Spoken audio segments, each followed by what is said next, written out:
الذي هدانا لهذا وما كنا لنهتدي لولا أن هدانا الله. الله أكبر، الله أكبر، الله أكبر، الله أكبر، الله أكبر، الله أكبر، الله أكبر، الله أكبر، الله أكبر وهو الكبير المتعال. الله أكبر ما سار الحجاج إلى بيت الله الحرام. الله أكبر ما تجرد الحجاج من لبس المخيط سمعا وطاعا وتلبية لأمر ربهم. الله أكبر ما وقفوا بعرفات ونادوا ربهم بأعلى الأصوات. وأشهد أن لا إله إلا الله يوفق من يشاء من عباده لأداء نسكه. وأشهد أن محمدًا عبده ورسوله. وأشهد أن محمدًا عبده ورسوله خير من حج واعتمر وأطاع ربه. اللهم صل وسلم عليه وعلى آله وأصحابه ومن سار على نهجه إلى يوم الدين. أما بعد، أيها المسلمون، إن هذا اليوم العظيم يوم كريم، يوم الذي يفرح فيه المسلمون. Ndugu zangu katika iman, hakika siku hii ya leo ni siku ya furaha, ni siku kubwa, ni siku tukufu mbele ya Allah subhanahu wa ta'ala. Ni siku ambayo waislamu wanafurahi katika pande zote za duniani. Fafrahu bihadha alyawmi watamassaku fihi, furahini katika siku hii ya leo na shikamaneni na muwe pamoja. Wattaqullaha wa ati'uhu, namcheni Allah subhanahu wa ta'ala ndani ya siku hii na mumtii Allah subhanahu wa ta'ala. Hanian liman sama fi hadhihi al-ayyam, hongera na pongezi kwa wale ambao wameweza kuyafunga masiku 9 katika mwezi wa Dhulhijja.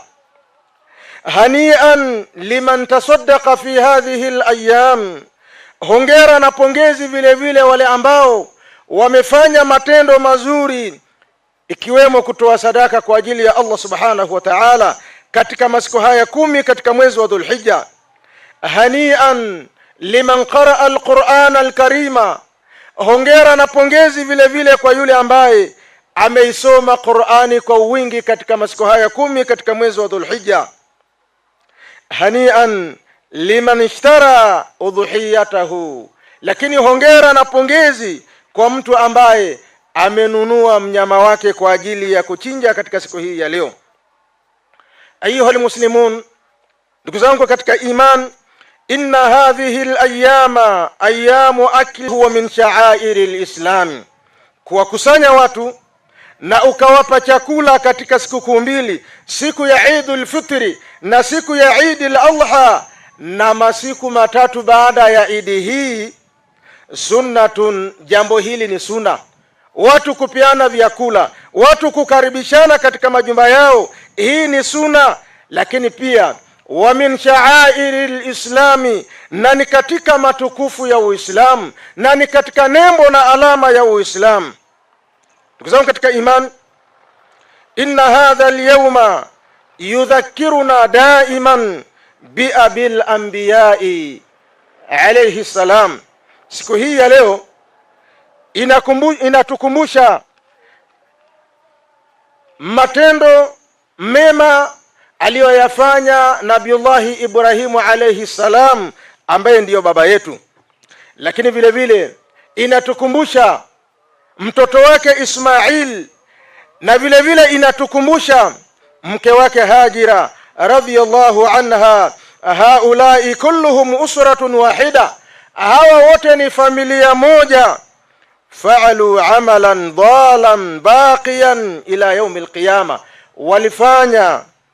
walifanya kitendo ambacho ni chenye kubakia mpaka siku ya kiyama. Ndugu zangu katika iman, hakadha al-usratu salihah tara al-aba muti'an lillah wal-ibna muti'an li abihi fi ta'ati llah. Katika tukio hilo utaona ya kwamba baba anatekeleza na kutii amri ya Allah subhanahu wa ta'ala, lakini vile vile utaona utiifu wa mtoto kwa baba yake, na utaona utukufu wa mke kumtii mume wake. Jambo hilo ni lipi? Tukio hilo ni lipi? Ni tukio la Ibrahimu alayhi salam kuamrishwa na Allah subhanahu wa ta'ala kumchinja mtoto wake. Ndugu zangu katika iman, tunafahamu ya kwamba Nabiullahi Ibrahimu alayhi salam aliishi muda mrefu bila kujaliwa mtoto. Akaanza kumuomba Allah subhanahu wa ta'ala na kumbembeleza Allah subhanahu wa ta'ala, akimwambia, na maneno haya yamenukuliwa na Allah subhanahu wa ta'ala, anamwambia rabbi habili minas salihin, ya Allah nakuomba unijalie mtoto, lakini mtoto huyo awe ni katika watenda mema. Na hii ni sunna vile vile, mtu anapoomba kujaliwa mtoto na Allah subhanahu wa ta'ala, amuombe Allah amjalie mtoto mwema. Allah subhanahu wa ta'ala anasema fabasharnahu bighulamin halim, tukampa bishara ya kupata mtoto ambaye ni mpole mno.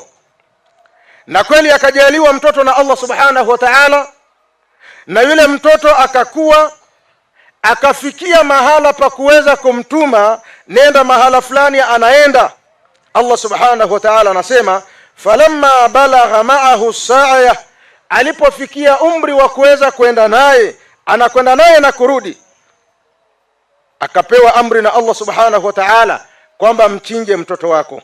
Allah subhanahu wa ta'ala anasema qala, Nabiullah Ibrahimu akasema kumwambia mtoto wake, ya bunayya, mtoto wangu, inni ara fil manami, hakika mimi nimeona usingizini, nimeota na ndoto za manabii ni wahi, anni adhbahuka, kwamba mimi ninakuchinja.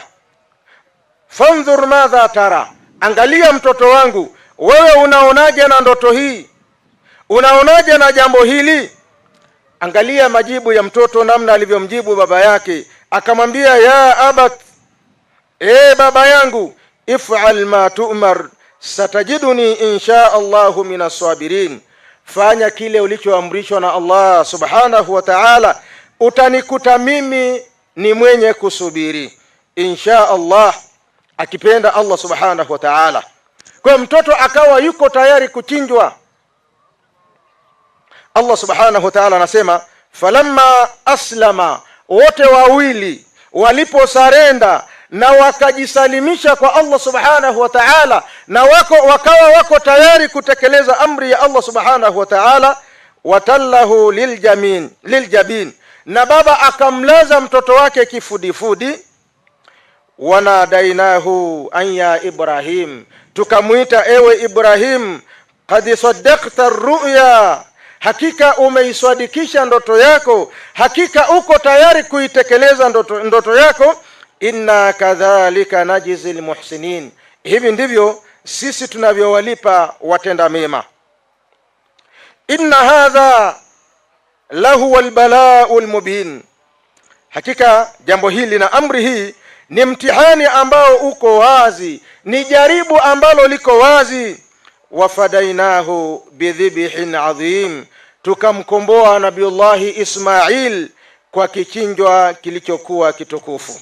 Ndugu zangu katika iman, Nabiullahi Ibrahimu alayhi salam alimpata mtoto wake katika mazingira magumu. Alimpata mtoto wake katika umri ambao umekwenda sana, hatarajii kupata mtoto. Lakini baada ya kumpata mtoto huyo, na akawa amekuwa sasa, anaweza akamtuma mahala anapohitaji kwenda, anapewa amri na Allah subhanahu wa ta'ala amchinje mtoto wake. Kwa hakika huu ni mtihani mzito, lakini tunaona Nabiullahi Ibrahimu akawa yuko tayari kutekeleza amri ya Allah subhanahu wa ta'ala, na mtoto vile vile alipoambiwa jambo hili akawa yuko tayari kupokea amri hiyo na maelekezo hayo katika siku hii ya leo ni sunna ya nabii wenu Muhammadin sallallahu alayhi wasallama. Faqad kana yudahi mundhu hijratihi ila almadina, hakika mtume sallallahu alayhi wasallama alikuwa akichinja tangu alipohamia katika mji wa Madina, ila an faraqa ad-dunya, mpaka alipoachana na dunia hii, mpaka aliposafiri kwenda kwa Allah subhanahu wa ta'ala. Ayuha almuslimun, ndugu zangu katika imani, katika siku hii ihdharu min albid'i walmunkarati, jiepusheni na mambo ya kizushi, lakini pia jiepusheni na mambo mabaya. Katika siku hii ya leo kuna mambo ya uzushi ambayo yanafanywa na baadhi ya watu. Waislamu wanatakiwa wajiepushe na mambo hayo, lakini vile vile na mambo ya minkari, mambo ya maasiya, mambo ya madhambi ambayo yanafanyika katika siku hii ya leo. Waislamu wanatakiwa wajitahadhari. Na miongoni mwa mambo ya kibida ambayo yanafanyika katika siku hii ya leo ni ziyaratul quburi sabahu yaumil Eid, ni kuyatembelea makaburi.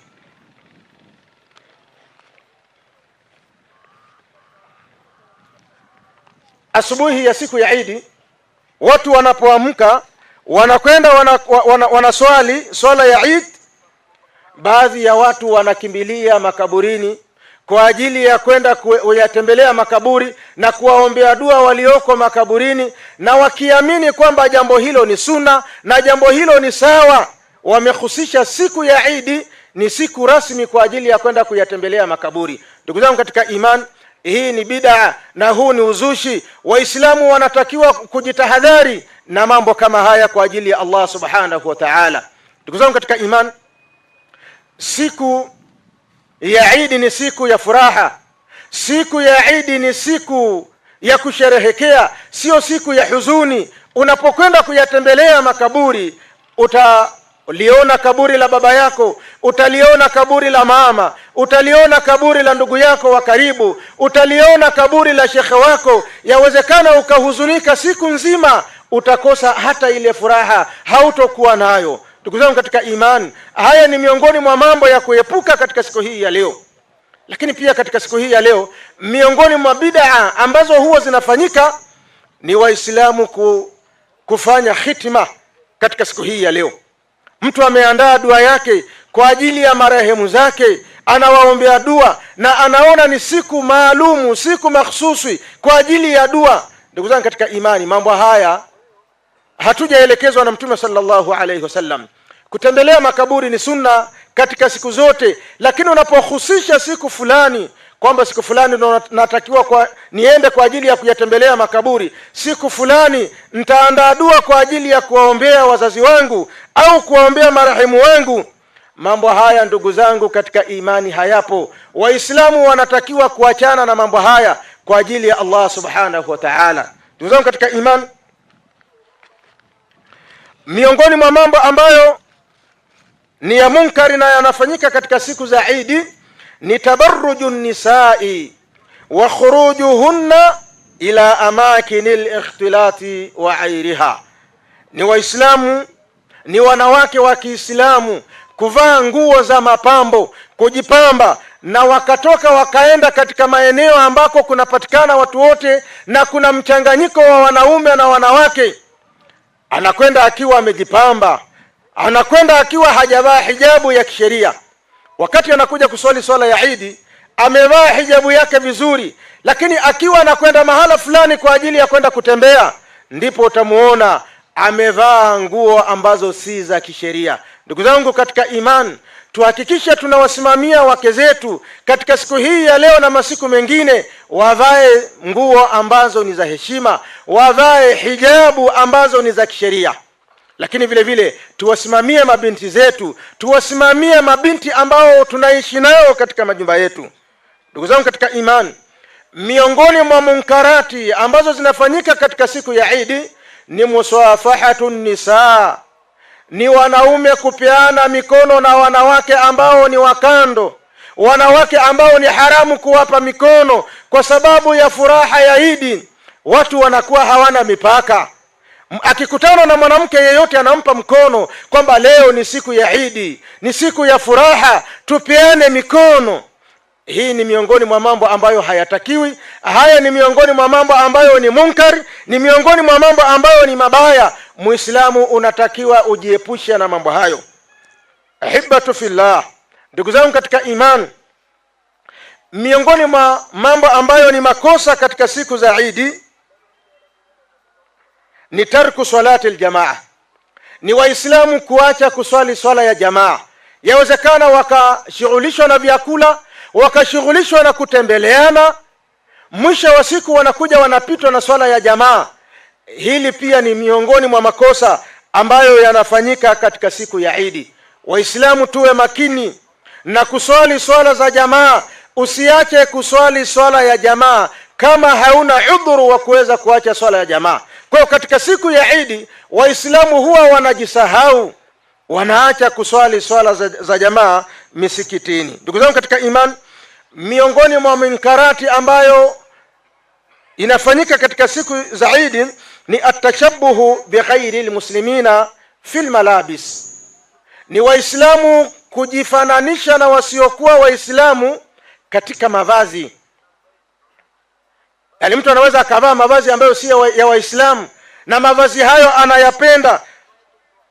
Ndani ya siku hii ya leo, muislamu vaa mavazi ya kisheria, mavazi ambayo umeelekezwa na Mtume sallallahu alaihi wasallama, umeelekezwa na sheria ya Kiislamu. Vaa mavazi yako mazuri ambayo ni mavazi ya kiheshima. Ahibatu fillah, ndugu zangu katika iman, mambo ambayo watu wanakosea katika siku za Idi ni mengi, lakini kutokana na muda na watu wana ibada ya kwenda kuchinja, tutaishia kwa mambo hayo machache. Rabbana atina fid dunya hasana wa fil akhirati hasana wa qina adhaban nar. Walhamdulillahi rabbil alamin wa akhiru da'wana anil hamdulillahi rabbil alamin. Eidukum mubaraka. Taqabbal Allahu minna wa minkum salihal a'mal.